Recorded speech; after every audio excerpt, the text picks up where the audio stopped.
I built it just the exact same day we went to FNM, so I was impressed. I even kind of figured out how to play it. But basically, I'll just go through the deck with you, and you guys can give me some advice or input on what you think. Okay, so we'll get started here. To start off, your one drop in the deck is Soldier of the Pantheon. Basically screws up a lot of multicolored decks. Gives you the life solid 2/1 for one. He's the only one drop I have. The next card I'm going to show you is Precinct Captain. Really good card, considering you play him, and this next card, Azorius Arrestor, the turn after, and you're swinging in and you get an extra dude. But basically he does a lot, puts in a lot of work, which is why I'm running 4 of him, just for a 2-drop at that. The next card, just like I said, is Azorius Arrestor. When he comes in, he detains an opposing creature, and that makes way for Precinct Captain to swing in and start making dudes. So, decent card. I'm running 2 of him. The next card, moving on into 3 drops, is Frontline Medic. Really good card. I have been very impressed with it, actually. Someone told me not to mainboard it, but I've been testing it, and it puts a lot of pressure on, especially when you get, the consistent 1, 2, 3 drop, and then him on turn 4 keep swinging in and make everything indestructible as well. Really screws up Esper, which is a pretty big deck going around right now. Kind of stops them from gaining pluses when they shouldn't. So moving on to another 3-drop, Fiendslayer Paladin. A really good card too. First strike is amazing. So his lifelink and first strike, and the I guess you could call it like a partial protection from red and black. Just makes it, he can't be targeted by red or black spells. Pretty decent when it comes to like the red deck wins matchup and against a lot of the black removal and Esper and stuff like that. Kind of puts a threat on the board. Next is Banisher Priest. I don't mind Banisher Priest right now, but it's really good against certain matchups like aggro and stuff like that. It's like Reckoner's Nightmare, so that's why I just play 2 of them. Just because it gives you that extra controller push, especially if you have a full board, then you can just start swinging in after you cast her. So I usually side her out just when I'm playing against a lot of control decks and stuff like that. But the next one, Zathrid Necromancer, was kind of a new addition. Someone told me to check it out, and I know there was a lot of black-white human decks before Innistrad rotated, but I just figured why not try it now, considering it's dropped so far down in price. But I still think it's super valuable right now. Sorry about the glare. Considering Supreme Verdict is everywhere, and he says to your opponent, maybe you shouldn't cast that right away. So, really good card. Just a 2/2 in 1 black mana and generic 2 other mana. As you've noticed, most of the creatures are white. The deck is black and white, but mostly focusing on white. And I'll get into an explanation of that in a second. But yeah, I'm running 2 of him. I might up it to 3 depending on how, and cut a Banisher Priest from the main board and move it to side. But that just depends on how playtesting goes and stuff, now that I know this deck works decently. So next card, and I'm surprised people aren't running more of him, Sin Collector. Really good card right now, especially when combined with like cards like Thoughtseize. Oh, it's just devastating. You go like turn 1 Thoughtseize, and then turn 3 Sin Collector, and they're just crying. They're already down 2 cards. So definitely worth running. I'm running 1 main boarded, just because of that extra push, and he's just another decent card to play. So so that's it for 3 drops, 2 drops, and 1 drops. Moving on to 4 drops, we have 2 Desecration Demons. Really good for keeping on the pressure. The flying's awesome. Sorry, I'm just trying to get rid of that glare. Maybe I should have filmed this in a different location, but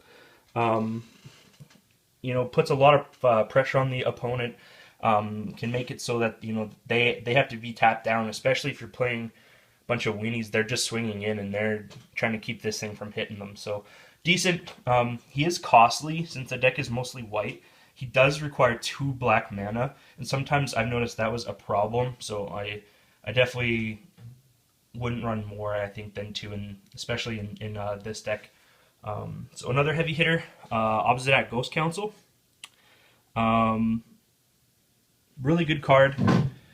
Can win games on its own. He's a time clock. Once again, he is costly too. That's why I'm only running 2 of him, because of the 2 black mana. Super amazing though. Like he's won me games so many times because people just can't deal with him, or they're just not ready for him. And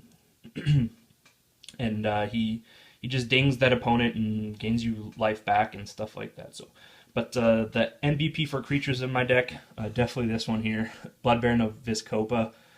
Such a good card right now, considering the meta and stuff like that. I mean, Esper's around, so they can only target with their blue spells. There's Boros around, and they can't hit it with any of their damage spells. Like Warrior's Helix can't touch it, and he just does so much. Like, he's such a good card. And I'm running 3 of him just over the Obsidian, because he's pretty easy to cast. Like, he's just the less of a cost than paying the 2 extra black mana. You only have to pay 1 black mana with him, so odds are I'm going to be casting him more. The next is Thoughtseizes. Really good card, like I said, combines really well with Sin Collector. Just probably one of the best cards of the format right now, and does a really good job of dealing with those tricky instants and stuff like that. The next one, Hero's Downfall. I'm only running 2, just because I'm running 3 Doomblades, and I haven't found my 3rd Hero's Downfall yet. But amazing card too. Kills a lot of things, makes it so you can get in for free swing and stuff like that. Doomblade, I'm running 3 of them, just because of how amazing this card is. Usually I can side it out. It's an easy side out card. Like, it's really good if you're playing against a card that's not playing black. Let's just say that. Next one, this is probably the MVP spell in the whole deck, is Brave the Elements. I'm only playing 3. I could push it to 4, just because that combined with a Blood Baron is just absolutely disgusting. They go to Mizium, mortars it, and you just give a protection from red, and it just gets in. It's just so good in this. Most of the creatures are white. The only ones that aren't are Desecration Demon and Zathra Necromancer. So that's it for just the generic deck. For land, running a playset of Temple of Silence, the Scryland, and playset of Godless Shrines. I'm playing, I believe it's 12 or 13 plains and 3 swamps. I'm probably going to up it to maybe 4 or 5 swamps, maybe 4. I noticed there was a couple games I could have won if I had black mana and I didn't get it. I was really worried about, the whole white being more present than black in this, so I was like, oh, we'll be okay with those, and I didn't draw them when I needed them, so I think I might up it. Maybe a little help on the mana base would be nice there. I'll post a deck list in the description so you guys know exactly. But the sideboard looks like this. My meta has a lot of hexproof and stuff like that, so I kind of built this geared towards that. But I still think it's valid no matter what. Blood Baron, believe it or not, really hurts my deck too. Like protection from white and black, so I can't do anything against it. But this card really helps. Devour Flesh, playing 2 of those, just to take care of those things. I'm playing 2 Glare of Heresies. Amazing card, especially against the Esper and Boros matchup. You can kill their Elspeths, or you can kill their